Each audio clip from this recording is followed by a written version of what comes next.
Good morning, everyone. Just going to wait a minute or two for a few more people to jump on, and then we'll be getting started quite shortly.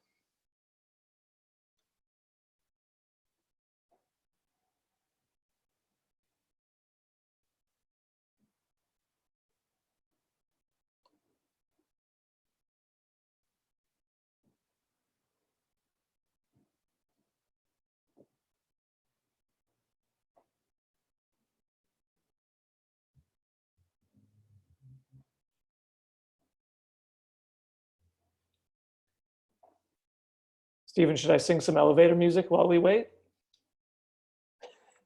I think I've just put myself on the spot. I'm not actually going to do that. Maybe a dance, yeah. We did a dance a few webinars ago, actually.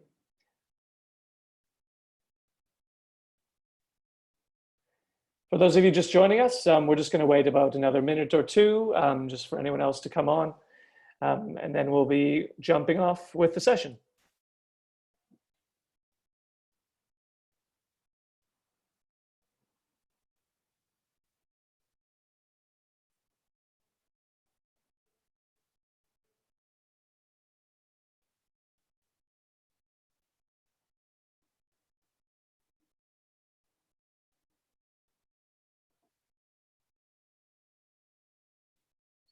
All right, so I may get started. So welcome and thank you for coming. My name is Eric. I work for a company called Academy XI. I'm going to start off, just give you a bit of information on us. I'll introduce our topic and speaker for the day. Yeah, that's Stephen Ma, and he'll be delivering, as you can see, some tips for making virtual work more human. But I'll back up a little bit to start off with. Yeah, if you've never heard of Academy XI before or are vaguely familiar with it, we are an Australian training organization. We specialize in design and digital disciplines. So we teach things like human-centered design, service design, user experience design, digital marketing, product management, and importantly, Agile. And so today's topic and sort of webinar is sort of drawn from the Agile space, although maybe not in the way that you'd immediately think. So I'll get to that shortly. So my job within Academy XI is head of partnerships. So I organize team training with corporates and government. And one of the types of training that we provide is Agile. Now, Agile sort of as a mindset is one type of training that we provide. And then the other side is a little bit more technical in nature, I guess you could say, more Scrum Master training as well. And we actually partner with Stephen's company, Nomos, to deliver that training, and thus this partnership for the webinar today. So in terms of the differences between those two things, like I have a lot of discussions with potential clients and clients around Agile mindset, because any company, any department, any team lead, manager might and does want to bring an Agile mindset into their team. Whereas then there's the sort of more technical, sort of career job role oriented Agile Coach, Scrum Master, that side of things. So they're two quite different things, but they're all grounded in the same sort of concept and methodology. So we'll be getting that into that today. For the most part, today's webinar is around more of the Agile mindset and sort of how you can use that in this case to live in the world that we're currently in. Some of you have been, most of you have probably been working remotely for a number of months now. You've probably found some things that work for you, maybe some challenges you're still facing. Stephen is in an interesting position of, I guess with Agile, a lot of people think that it's this sort of productivity focused, like getting things done, methodology, process driven, which it can be and it is. But it's also really about people and culture and enabling people to think in a certain way and be open to change. And to do that, you really need to be able to sort of take care of yourself and take care of your interactions with other people. So that's a lot of what we're going to be talking about today. So I'm going to introduce Stephen very shortly, a few sort of tips just before we get started. So down at the bottom of your screen, you'll see a Q&A button. Once I'm done my little bitty blab right now, I'll be manning the Q&A. You can ask any questions to Stephen as we go through. Then I'll be reading them sort of back to him at the end. We'll have about 10 minutes of Q&A at the end of the session. If you have anything that isn't a sort of question to Stephen, but something you just want to ask, or something's not working, whatever it might be, you can put that into the chat. So that should also be down there. So as I mentioned, yeah, like we work with Stephen on the training side of Nomos's business, which is, you know, very agile oriented. They also do some other really cool stuff, like they're a video game house as well, which I don't know as much about, but I'm super keen to hear a little bit more about. So I'm going to pass it over to him now to first introduce himself and what his background is, where he's coming from, and then take you through some of his tips for making virtual meetings and work more engaging and softer on you as an individual. Stephen? Magnificent. Thank you, Eric, for the wonderful introduction.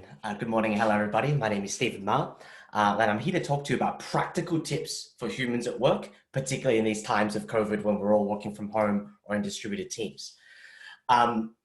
First, a little bit about myself, but hopefully not too much. The driving force in my life has been this personal mission to make work more human. And I have had the privilege of working alongside Australia's Special Forces, some of the biggest nonprofits in the world, founding a nonprofit myself, working alongside big four banking organizations during the financial crisis, and, you know, gone on a bit of a journey around telco, around retail, around computer game companies, such as our own Nomos Studios.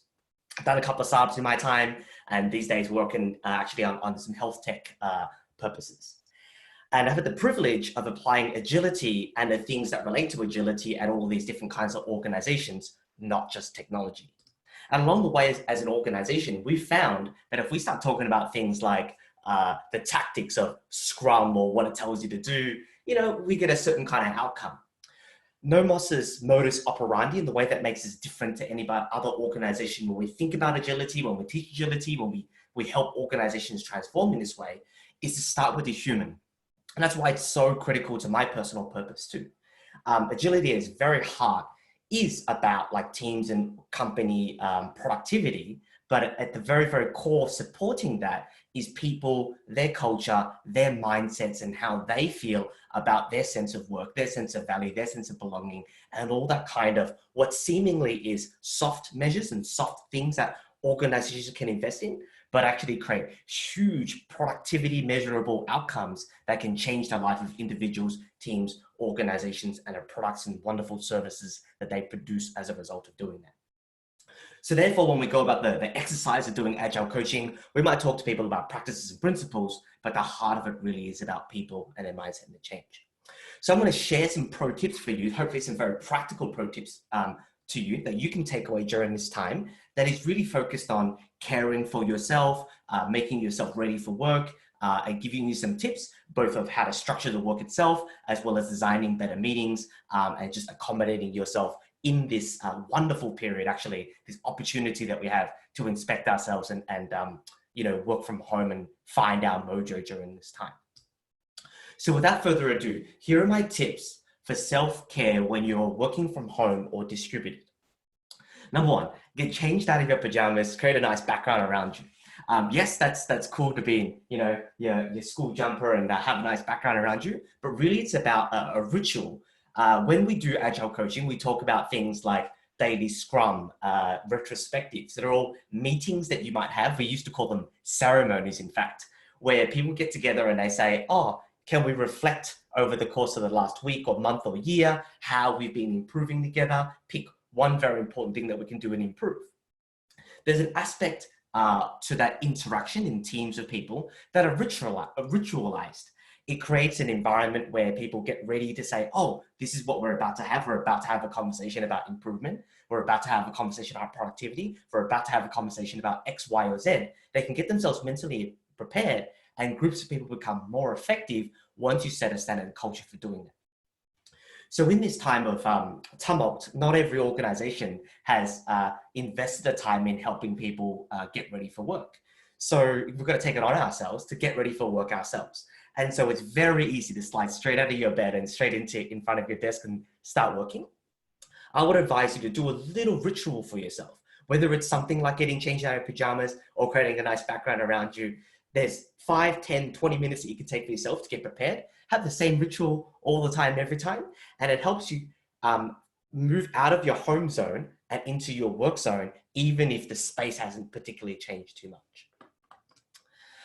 My second pro tip is that now that we're all remote, we're suddenly burdened and also privileged with the ability to demarcate our time, to observe it and track our energy levels. There's a lot of the sort of quantified light type apps that you can use, things like Toggle, etc., where you can observe when you have highest energy in the morning, when you have lowest energy perhaps in the afternoon, when you feel particularly creative perhaps late at night. And different people have different times, different moods, different tones. I know that myself, for example, I'm a super early morning person. I'll wake up at 4 in the morning, 5 in the morning, get stuff done. And then towards the night, I have a real lull in the afternoon. I'm completely useless at that time. So I'll schedule more observant things during that time, like a webinar or when I can participate in somebody else's meeting. This period is an excellent time for you to keep track via an app, via a piece of paper or anything like that, to work out when the right energy levels are for you and structure and accommodate your work times, your focus times, your creative times, and your meeting times to work for you. But for you to work out what that is, you need to take a little data for yourself to work out what exactly is optimal about that. There's a gentleman that I'm particularly in love with. He goes by the name of Dan Pink. And he's a popularizer of science, often organizational science, psychology, how humans work, etc.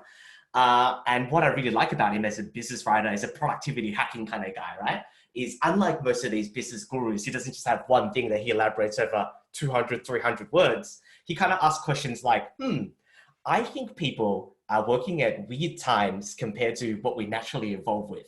So what I did was I asked, 20 different scientists from 5 different fields, pulled together all their research, and I collated all of it for you and gave you a nice, simple analysis of what that looks like.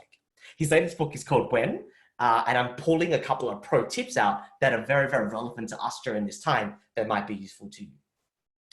So coming back to my previous point, the one around understanding what your energy level is and planning around your energy level throughout the day, we also have an opportunity to schedule breaks.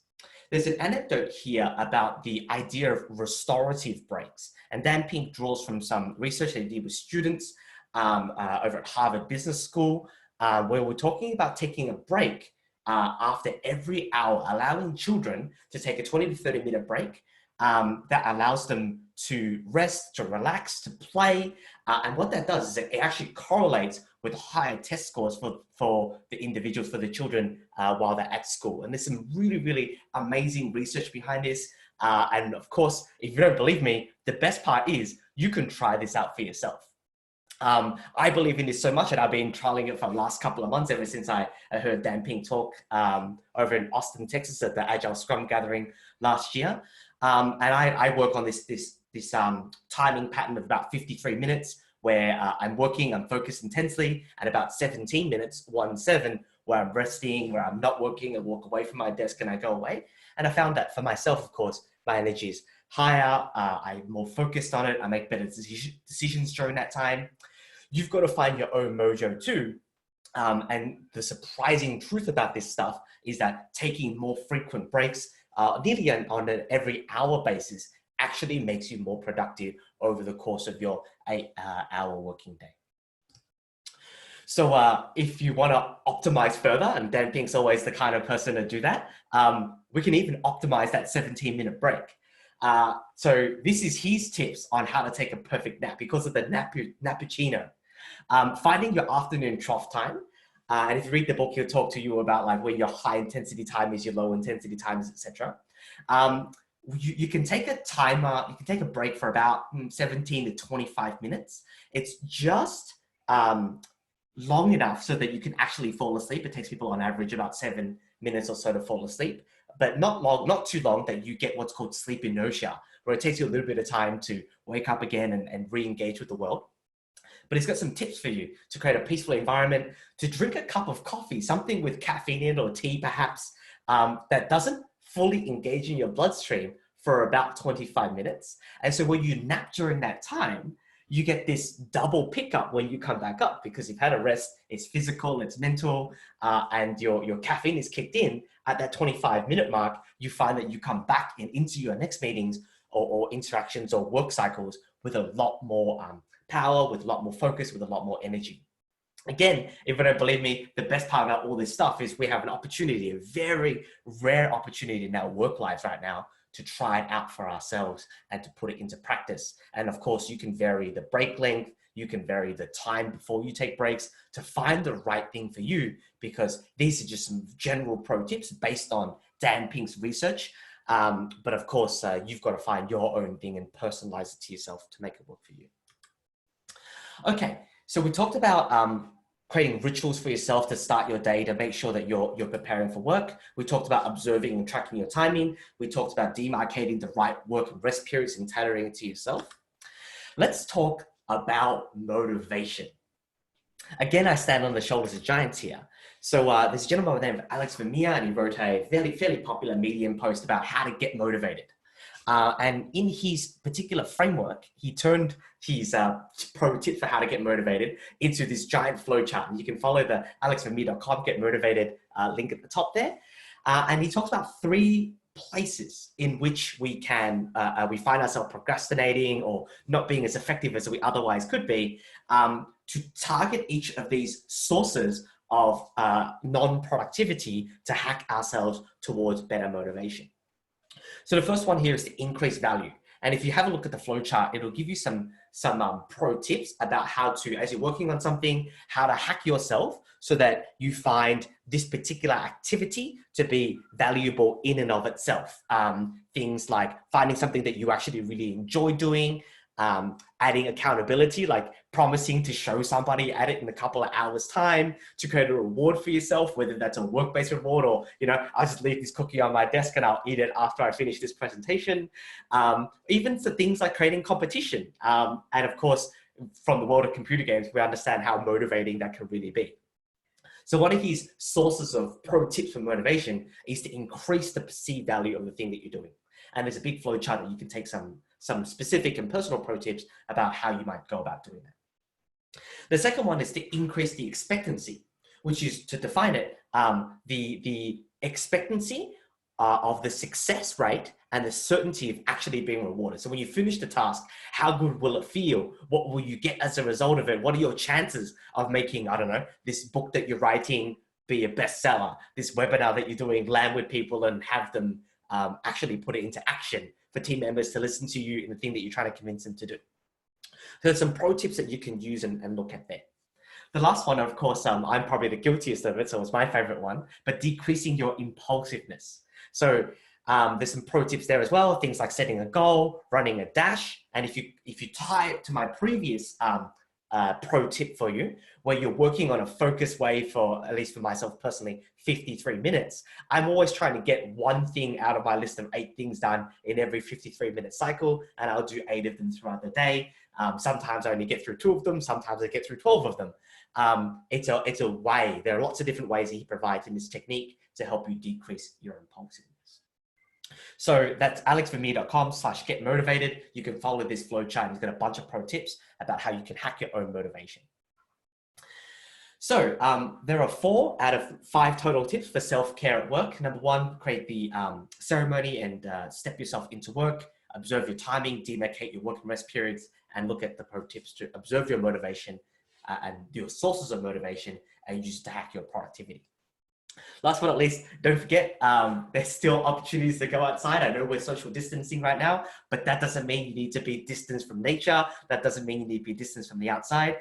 Right after this webinar, after we debrief, I'm going out for a walk with my wife. So I encourage you to go outside, see the sunshine. Even though it's wintertime in Australia right now, you'll be surprised at how much of a mood creator that is for you and how much it recharges you to sit at your desk and to continue your distributed work. Because, hey, as humans, we weren't evolved to sit in front of Zoom meetings all day, every day. So there it is, my 5 pro tips for your self-care at work. We're now going to move on. So I'm going to throw it over to you guys to have a think about, okay, now that you're familiar with these concepts, what's one thing that you can do in your personal life, in your teams, in your organization to hack yourself, to perhaps take care of yourself a little bit better, to optimize your time a little bit better. I'll get Marina to pull up a little poll there, and you can click one or more.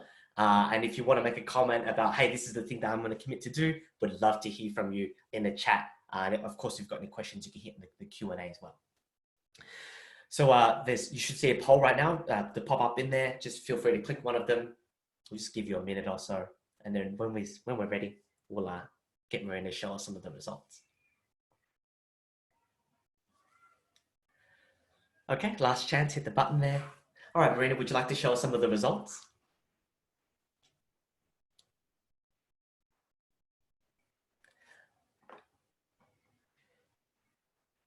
You just click the show results there. Fantastic. All right. Track timing going outside. I love it. So a lot of people thinking about the morning ritual. We've got 7 out of 20. 10 people are thinking about tracking their timing. I will send you alongside this pack afterwards some pro tips, some recommendations for different apps that you can use and try. And I will send you a link as well to the chronotype test, which is testing when your energy is high, low, creative, etc., so that you can use it to understand yourself a little bit better. Okay, let's talk about redesigning your meetings. I alluded to this earlier. Humans weren't designed to sit in Zoom meetings all day, every day. So what does that mean? That means that we need to take some time to actually redesign our meetings themselves. They need to be interactions. They need to be with videos on. I don't even have a chair right now. We've got to create energy. We've got to create this sort of two-way ability for people to see each other, their body language, their gestures, and I'll talk more about that in a moment. But we're going to design even what we think these meetings are. For example, Nomos does a lot of trainings where it's in a classroom situation. We'll stand in front of people and lecture with and at them.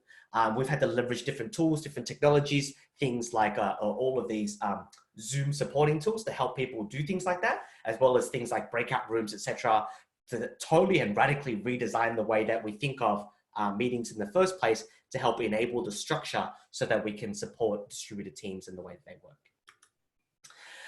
If you haven't already done so, it's been some time since people have been working from home, but investing in quality video conferencing equipment is super key. I myself use an Audio Technica here and a Logitech up there in our shared office, which we're starting to come back to a little bit. We've got Polycom equipment, it's certainly the best equipment for us. And to pick the right video chat. There's nothing like spending the first 15 minutes of your meeting just checking if everybody's dropped into the meeting or not. You got to pick the right tool for your team, for your individual, for your organization to make it work for you. So that investment will certainly pay itself off exponentially if you're taking the time to consider the right physical tools, equipment, etc., as well as the right digital tools, pieces of software to help you optimize your team. We speak a lot about conversational equality, and part of the magic mojo of making teams really team together, especially in this distributed team time, is if you drew a pie chart or a diagram of how much people are talking in any given interaction, the more even it is, the more space we give introverts and extroverts some equality, and the higher the overall team or group intelligence is as a result of people sharing and providing their ideas. So this concept of conversational equality, it helps teams be more insightful, it helps raise the IQ of teams, is really, really important. How do we do that now that we're distributed and we're away out on Zooms and we can't necessarily see each other? And of course, it's more prone to extroverts like myself kind of taking over the conversation. There's lots of different pro tips that you can have, like, for example, leaning more into your chat. But I'm going to share with you this key one. By setting up things like agendas way ahead of time, like a day or two, and providing people who are perhaps more introverted or perhaps need a bit more time to process and think about what they're going to say, we have this golden opportunity, again, to invest in them as people, to give them the opportunity to read the presentation prior to it and put down their thoughts and feelings, to consider the agenda and what their contribution might be.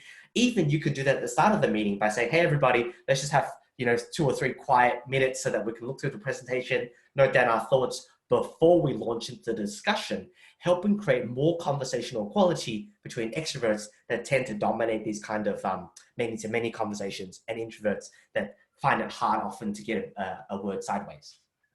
Of course, given that we're in distributed teams too, it's very, very hard to enforce some of the follow-ups and the follow-throughs. People will forget what happened in previous meetings. It's never been more important to make sure that we minutize, we record what happens in these meetings, and we follow up with some tangible actions. So they're kind of no-do type stuff that you would be doing in a normal physical meeting anyway, but it becomes ever more important in a distributed team to invest in these kind of upfront and post-meeting activities, because that's kind of all you got to go on when you don't see everybody face to face. You don't have the corridor chat to catch up with somebody afterwards and to check whether they did the actions that they said from that meeting.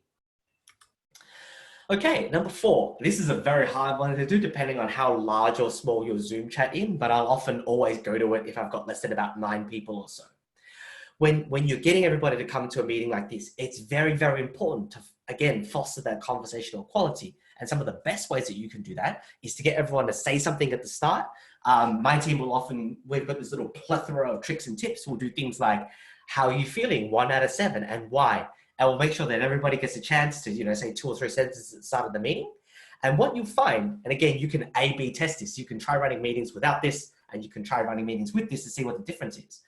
Oftentimes, if everyone's spoken at the start or said something, even if it's just a sentence or 2, you find that people tend to be a lot more interactive, a lot more communicative, and a lot more engaged as a result of your meeting, as a result of speaking at the start. And if you're pressed for different kinds of questions to ask, because you're not always checking in every day with people 1 to 7, we'll share with you a list of common things that we ask people at the start of meetings to help just rejig their energy level and make sure that they're participating at the very beginning of these interactions. Okay, number 5, agree to have video on. So my last 2 are kind of team norm kind of things. And if you're unfamiliar with team norms as a concept, we use it in organizational psychology, we use it in Agile coaching. They're also known as things like social contracts. It's essentially things that you as a team have agreed that is often invisible, that they're cultural things, they're expectations of each other, that now you're going to have a moderately frequent conversation, say fortnightly, where you write it down and you make the invisible cultural things visible, right? So it's simple, like 6 dot point type things that your team agrees on. We agree that everyone's going to, get on the Zoom meeting a minute early so that we can start these things on time. We agree that our meetings will always have agendas at the start and at the end. But to me, the very important ones is how we interact with each other during the meeting interaction itself. So especially if you're particularly extroverted like myself, we love to see body language from everybody else. We love to see the video on because it helps us kind of gain energy from other people in the room. So for example, it might come up with your team to say, hey, we want to turn the video on. Hey, we even use post-it notes in our team to indicate, oh, I want to interrupt you now. This is time for me to say something with little crosses on it, with big ticks on it, that help you visually give people cues as to when to stop, when to slow down, when to speed up, when to add things to the conversation. So you can invest in some team norms. My pro tip team norm is to agree to have the video on, but there's a couple of other ones we'll also provide you with to help you articulate it. The last and final pro tip that I've got for you in terms of team norms, again, with respect to these webinar type meetings, is to agree whilst you're in this type of Zoom conversation to focus and concentrate on the meeting. That's really hard to do because how many of us have been in interactions where there's 5, 10 people on it, everyone's like checking an email here or half in some other conversation or writing some other document. You find that, it's a big waste of everybody's time and they're not really participating. If it means that people are so busy that they're focused on other things, then that's coming back to my first point. How do we optimize the meeting? How do we shorten the agenda? How do we clarify what's really needed there to allow people to come together for maybe a shorter amount of time for a very focused agenda for which no one else is multitasking anything, but just get that one conversation, that one thing done, and then we can break out and move on and go and deliver work elsewhere. So by setting some of these team norms, and again, you don't have to set that many, and I strongly advise you to not set more than about 3 or 5 when your team first starts doing it. The 2 big ones that I would strongly recommend you do as a team in the age of COVID is to have your video on and to avoid multitasking when everyone's coming together.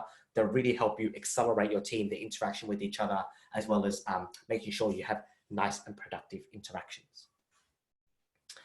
Okay, so now we've talked about pro tips for yourself in terms of self-care and getting yourself ready and optimized for work.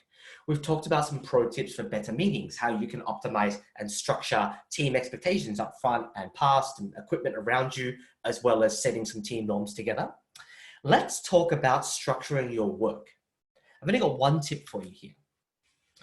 From the world of Agile, which we've actually in turn borrowed from the world of Lean, if you're familiar with the Toyota process and how they manufacture and optimize what they call their value streams, you'll be familiar with this concept of Kanban. It's a Japanese word, and it means a seeing board. Kanban, it's a seeing board. It's a name of a process, it's a name of a visualization technique, but essentially, what is it? It's a really great way to think about the work that you have to do, whether they're task lists or whether they're discrete units of value, like, I don't know, building a payments platform for a website, or you know, calling this sales call that you need to make today, or redesigning, I don't know, this outfit that you got to wear for tomorrow. What it encourages you to do is to visualize, make visible, whether digitally or physically, with something like I said, a post-it notes against your wall, the work that you've got to do. Of course, in this distributed world, we can't see each other. You miss all these corridor chats or people, I don't know, Slack each other or email each other. Hey, can you do this for me? Hey, can you do that for me? It's very hard to work out, well, what do I structure? How do I say yes to these things? How much can I do? Again, the Kanban board kind of helps you do this. If you look at the presentation here, it's generally structured in just 3 stages. And you can have more if you want to, but I strongly advise you to kind of start simple, like a queue for all the things that people have requested of you, a queue for the things that you're actively working on, and a queue for the things that you've actually done. And you can represent them simply as lists of post-it notes physically on your wall if you want to, or you could use other tools like Jira or Trello or Kanbanize. There's a host of tools to help you do that. But essentially, anytime that anyone asks you for something or you've got an agenda that you want to execute, you put it into the requested queue. You can map and represent your process by putting more queues in there. Like if you have to test things, if you have to go out and consult with users for things, if you have to get sign-offs or approvals, you can represent that as particular columns. You can also, as pro tip number 3, take it beyond yourself and enact it for a team. And in fact, that's one of the very basic things that we do when we're coaching any team as Agilists. Number 4 is the hardest one. And in fact, where the pulling power of this personal Kanban and team Kanban board comes from. It's understanding that yes, you might be the world's most penultimate multitasker. Yes, you have the ability to have really complex out there information, synthesize it into one thing. But the reality is you're only typing 1 sentence at a time. You're only coding 1 line of code at a time. You're only designing 1 jacket at a time, whatever your context is. The Kanbanized board, the visualization board here, all it does is help you visualize what that work is, and it asks you to set what we call a work in progress limit.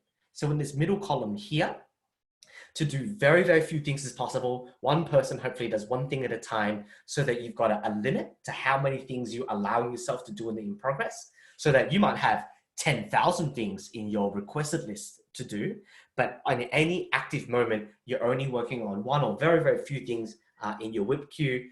And what you'll find is that you actually get a lot more what we call flow, a lot more things moving to done as a result of allowing yourself a moment, a privilege of saying, let me slow down a little bit. Let me kind of do 1 thing at a time until it's done, so that I can look at it, give it the time and attention it deserves, and do it to a really, really high quality before I call it done. So if you're thinking, Steve, in my context, in my team, I can't do that, right? Maybe I run a help desk, or I maintain a piece of software and I also build new things on it. Or sometimes my boss just calls and I just got to drop everything and go do that stuff. That's true. And I recognize and I validate the fact that you might be in a scenario like that. It's fairly common in the world of structuring work in this particular manner to use an expedite swim lane. So the way that works essentially is it's just a lane that cuts across all 3 of your requested, in progress, and done queues. You essentially, if there's something in there in the requested queue, you basically park everything else and you just immediately move the thing from the requested into in progress into done. Of course, that that becomes a bit of a backdoor to breaking your own process. You don't want to have too many things in expedite queue. And indeed, you might actually end up queuing things in expedite queue as a result of doing that. You won't know until you start activating this process, following it a little bit, visualizing what the work looks like. Once you have that data, just like the data that we talked about earlier in my first pro tip about measuring yourself, measuring your productivity, you won't have the data to say, okay, well, what is the most optimal way for me to structure my work? What's the most optimal way for me to get the outcome? What do I do if my list of things to do on any given day outpaces my ability to complete it at any given time? Well, that's a harder question for Agile Coach. It's definitely a topic for another time, but certainly I would say as a simple pro tip to you, have a conversation with your organization, with your boss, etc. If you've actually been tracking that and you can demonstrate that in a real, tangible way so that you can help your organization learn how to balance people's workloads in this time, even though we can't see each other, you've actually built a tool for yourself or your team to help work out, this is how much productivity I have in a given day or week, and this is how much productivity we can complete, or how many things are asked of us. Look, those two cues don't seem to match. Let's have a conversation about how we can better set expectations or design our work to help enable that conversation. Okay, so there were two things that we just covered then. It was about better meetings. And I'm going to throw it to you to have a think about how you might optimize your teams and your organization's meetings. And then B, structuring work, to use this Kanban board, this visualization technique to help you make visible all the requested work, to narrowly focus on the in-progress work, and to demonstrate your work outcomes. I get Marina here to pop up the cue. And I want you to think about yourself, your teams, your context, your scenario, and what are you going to do? What's the pro tip that you're going to put into place here? Again, you can click one or many that you want to commit to as something that you want to do. We'll see a poll pop up in the webinar there.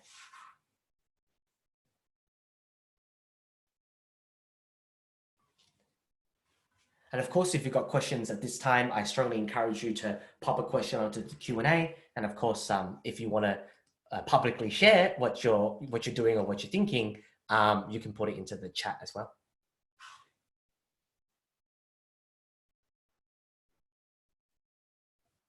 All right, let's see what our poll tells us.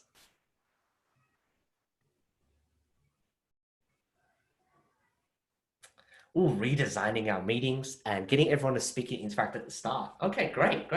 I will send you a set of pro tips about that. The one that our team uses is things like, tell us how you're feeling from a 1 to 7 and why. I'll give you one or two other ones on this course since people seem to be interested in that. I would say we often do things like, tell us one fun fact about yourself that nobody else in this particular chat knows. And you'll find some very interesting conversations as a result of it. People, being experts at sports that no one else knew about, or being avid readers of this, or having fun and interesting hobbies. So that was, tell us one thing that nobody else in this room knows about you. It's a very interesting way to get people involved. You can also do things like, tell us one thing from your personal life, just to share. People play show and tell, show me one thing from your desk and why it's important to you or why it's interesting to you. You can look for a few different interesting ways to just get everybody speaking and talking. Of course, I encourage you to come up with one that's unique to you, your team, and your organization. Okay, so today, it's been a privilege and a pleasure to present to you. We've talked about 3 key things. My 6 pro tips for you to look after yourself whilst you're at work and prepare yourself for the world of work in this distributed scenario. We've talked about how you optimize your meetings and structure them better, as well as a pro tip for you to structure work itself better, visualize what it looks like, work on very few things until you get it done. Of course, I myself, I'm always a sucker for improving my work and getting optimized, etc. So if you could please take a moment to help me understand your feedback and your thoughts here. We're going to go into a Q&A in a moment. So I'm going to look through some of your questions and definitely answer them. But if you want to take a moment, you can pull out your phone, just take it with a camera. It'll bring you to a bit of a feedback page. Give me some feedback. Tell me what you thought of this webinar. It would be really, really helpful for us because we've got a series, Nomos and Academy XI, about these different webinars. And any feedback that you've got for us would certainly be something that we're very grateful to receive and will help us optimize. Okay, so we're going to throw it over to the questions and answer section now. Eric, perhaps you want to facilitate us? Yes. I guess first off, thanks so much, Stephen. That was amazing. Sort of like go from just very simple, like how to take care of yourself into how to sort of take care of your team in this interesting, we'll call it interesting situation that we found ourselves in. So really appreciate it. I've got some questions in the Q&A box, and for anyone who has a question now, feel free to throw it in there and we will get to it. Some of these are going back to sort of the beginning of the session. So we'll just get to them now. Apologies for the delay. So from Peter, how does one apply the agile tools that you were discussing towards our sort of digitalization lifestyle, work from home? I think maybe you've kind of answered that in some of the subsequent space since he asked that question, but yeah, throw it over to you. Okay. I want to narrow my pro tips to just two things. My honest answer is ignore the tool. If a team or organization or individual is just relying on the tool to get stuff done, that won't get you very far. A lot of it is about how people interact with each other, how they deal with their work, how they get stuff done. That's the real pulling power. And so just worrying about the tool won't get you the outcome. However, if you've as a team created some techniques to help you optimize together, and then you use the tool to help remind you of that, that's a very, very good way to go about it. So I'll give you some very specific answers to that. So for example, if you just did one thing, I would recommend that you do a retrospective. That is, every week, every fortnight, get together as a team and say, hey guys, we're all working from home. We're all feeling the tumult of what we're like. Let's have a bit of a discussion about it. And at the end of this discussion, which might be, say, 45 minutes or so, what's one thing that we agree that we can do differently together that we're going to hold each other to account for the next week? You might use a tool to help you do that. Things like Trello, or I would recommend funretro.io. It's a very good tool to help you have these kind of conversations and agree on that one powerful action. That process, that conversation, that human cultural interaction, despite the tool, will get you a lot of pulling power in optimizing your team. Now, my second answer is around the work itself. We already talked about visualization, the Kanban board, and there are lots of tools that you could use to do that. But let me be clear, it's not the tool that's going to get you the high levels of productivity. It's the fact that you've represented that work, you've visualized it, and then you've narrowed it to say, this is the one thing I'm going to commit to myself that I'm actually going to get done to a really high level of quality. Again, it's a mindset, it's a culture, it's a personal hacking thing, it's a psychology thing. When you individually and your teams get really good at doing that kind of thing, you will see huge productivity gains, in which case tools like Trello, etc., to create that outcome. So thank you for the question, Peter. To summarize, I'd recommend Retro and perhaps associated tool, funretro.io, and I'll recommend a Kanban board and a tool like Trello or Kanbanize to help you optimize that. Awesome, thanks, Stephen. Okay, here's a good one from Dottie B. Also like the name. How do you manage people who are not productive in a meeting? Not productive in the meeting? That is a very good question. I'm not sure how you measure productivity in a meeting. I would probably give you the answer that Google found as a result of Project Aristotle. Project Aristotle was this huge 3 to 4 year study they did on like 15,000 people, and then they measured every metric they possibly could about what makes the perfect team. And what they found was there's two things that matter in a team the most, and it's not what the composition of the team is, not how senior they are, not like, or how sort of A-type personality they are. But it was, both things were actually about how the team interacted with itself. So the first one was about conversational equality, and we talked about that a little bit. It's about the evenness between which the team members speak to each other and allow space for, say, more introverted people to pipe up and say something and contribute. And B, something they called ostentatious listening, which is when someone does say something and a team member goes, oh, I hear you. Do you mean this? Or tell me more about that. Or, hey, Joe, can you weigh in on this? It's when people actively listen, when they pull great ideas out of you, so that the team, as a net result, has everybody contributing as best they can. And any ideas they might have come to the forefront and are considered in their due times. together, these two concepts, conversational quality and conversational quality and ostentatious listening, is a concept called psychological safety. And Google found that out to be the #1 most important thing to create high-performing teams. So I'm sorry I didn't directly answer the question, how can people how do you manage them being not or more productive in a meeting? I would certainly say I would certainly consider a person's productivity or contribution being in a meeting, how much space, how much conversational quality they've had in it, and B, when they say something, do the other team members respond well? Do they lift it? Do they try to get the goodness out of it, etc.? And if I'm giving the impression that it's some kind of touchy-feely conversation, it shouldn't be, right? Teams that are psychologically safe because A, they're going to ask everyone for their opinion, and B, they really, really listen when it comes out, actually create the space for a wonderful contest of ideas because it's not personal, it's about the ideas.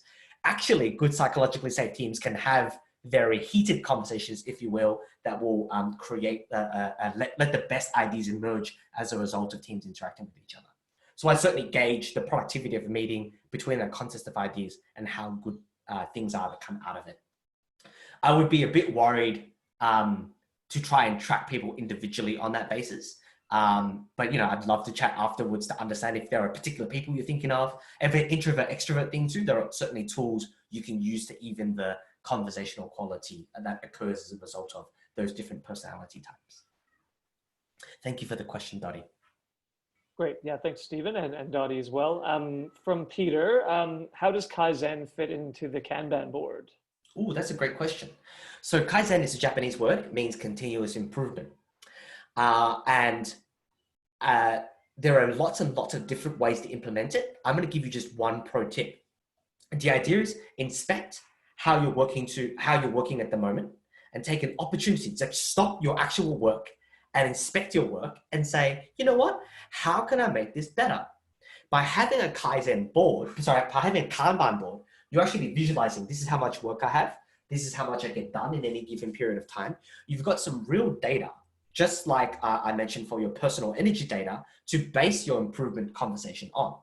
Use the retrospective, which we alluded to earlier, to have a conversation with yourself or with your team to say this one thing that I'm going to do now to embrace the data that I have, optimize it for the coming week, and to see how I go. So Kaizen is the Japanese philosophy of continuous improvement. The way that you might do that is by doing something like a retrospective. And I would recommend you do it on a weekly basis. And I recommend that that weekly basis is based on some real data that you can draw from your Kanban board and or from your personal energy levels that you're monitoring over that period of time. Thank you for your question, Peter. That's a really great one. Okay, yeah, these are really good questions. Thanks, guys. Keep them coming. We've got about 12 minutes to go, so there's still a bit of time.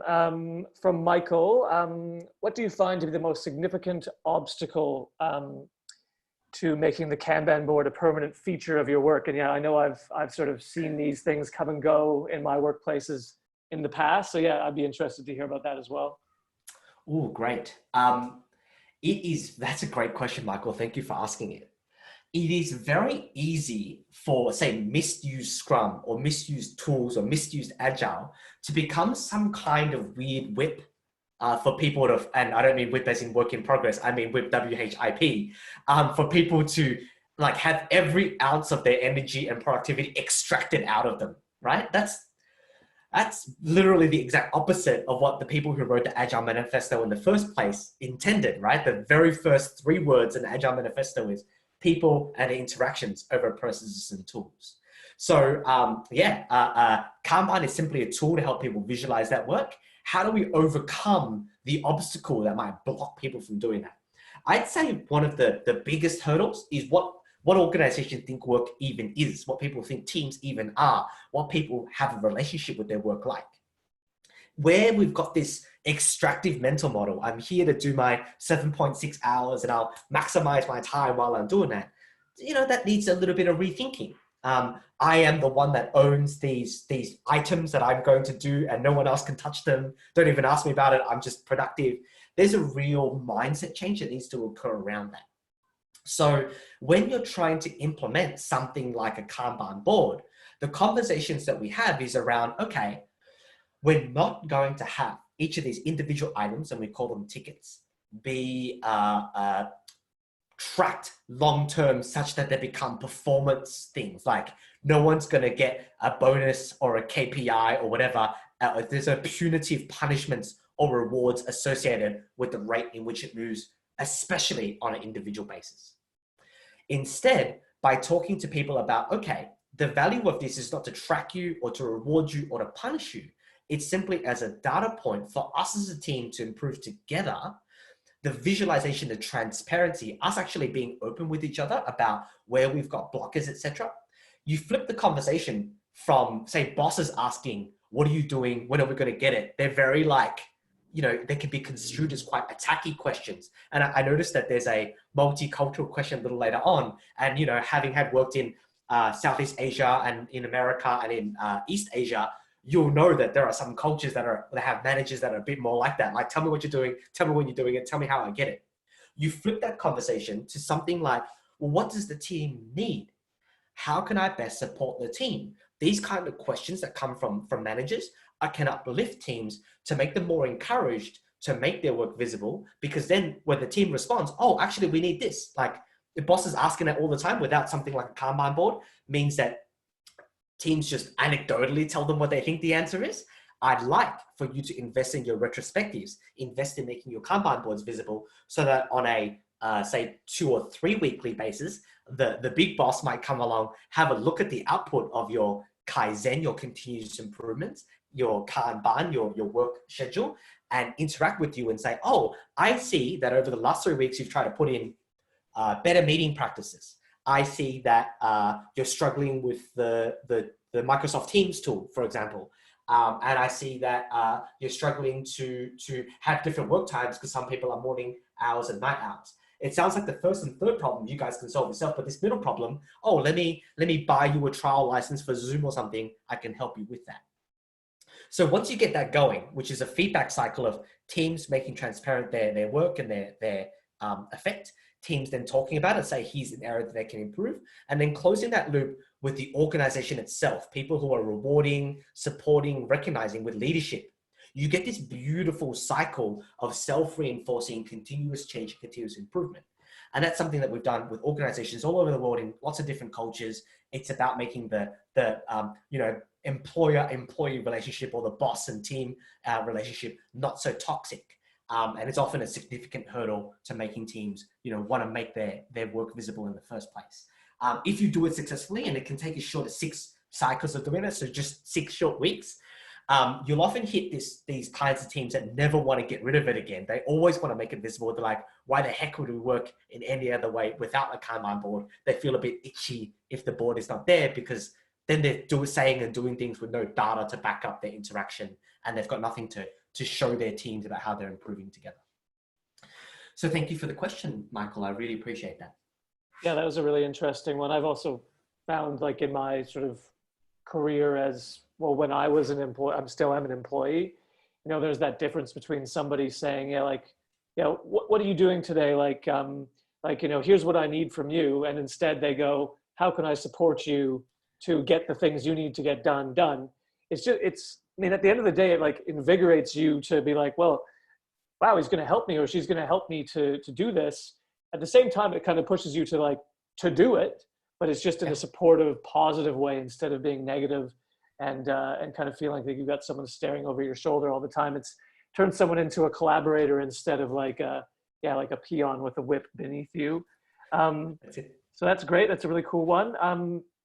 From Jeff, how do you keep your team focused on their purpose? Ooh, good one. So Jeff, I'm going to give you 2 tips here. One is to do a team inception, and the next is to use something that we call a sprint goal, but you can also think of it as a weekly goal. So team inception first. Team inception is an interaction. It's like a ceremony. It's like an event that might take 2 hours. It might take 2 days. It just depends on how big your team is and how complex it is.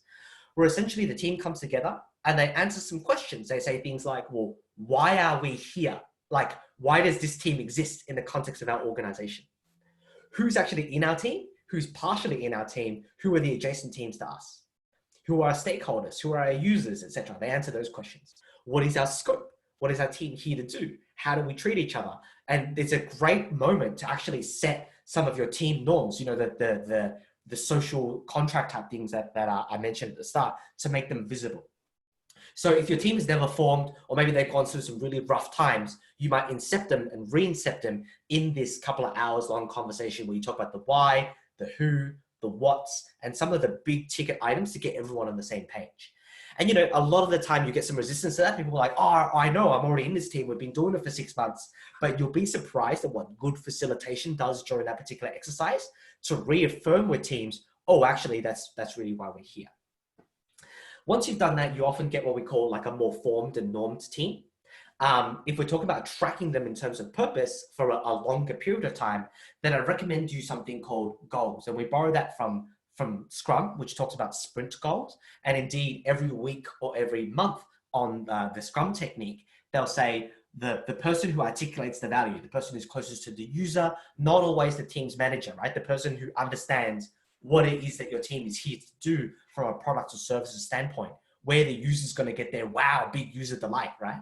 You talk to that person and you say, okay, every single week, what's the hypothesis that we're going to test? What's the deliverable? What's the release, whether it's a piece of software or a new line of clothing or 15 Toyota cars popping off the end of the queue? What are we here to do? That conversation should be highly visible in the team in some way. And indeed, we often write it at the top of our Kanban board so you can see it every single day. And the question on a daily basis when a team comes together for 15 minutes becomes, okay, don't forget our weekly or monthly goal was this. What are we doing today to move us toward that goal? Or what's changed? What have we discovered? What have we tried to implement, but there was a bit of a roadblock that we now need to discuss that puts our goal at risk. We're suddenly transforming kind of scary conversations. Oh, we can't meet that goal. I can't make that happen, into very positive conversations because it leads with the goal and then talks about blockers, different ways to support. And again, it enables leaders to have very supportive conversations. How can I help you achieve the goal that we've agreed together at the start of the week, rather than why wasn't this thing done? So certainly it is a great way to flip the power dynamic. So that answers your question, Jeff. 2 things: product inception for your whole team as a whole, or team inception for your team as a whole, and then say weekly or monthly sprints with a goal associated with them, where you put it at the top of your Kanban board and you have that sort of daily conversation with team. What is the goal? Does it become at risk in some way? What's changed since we last talked about this?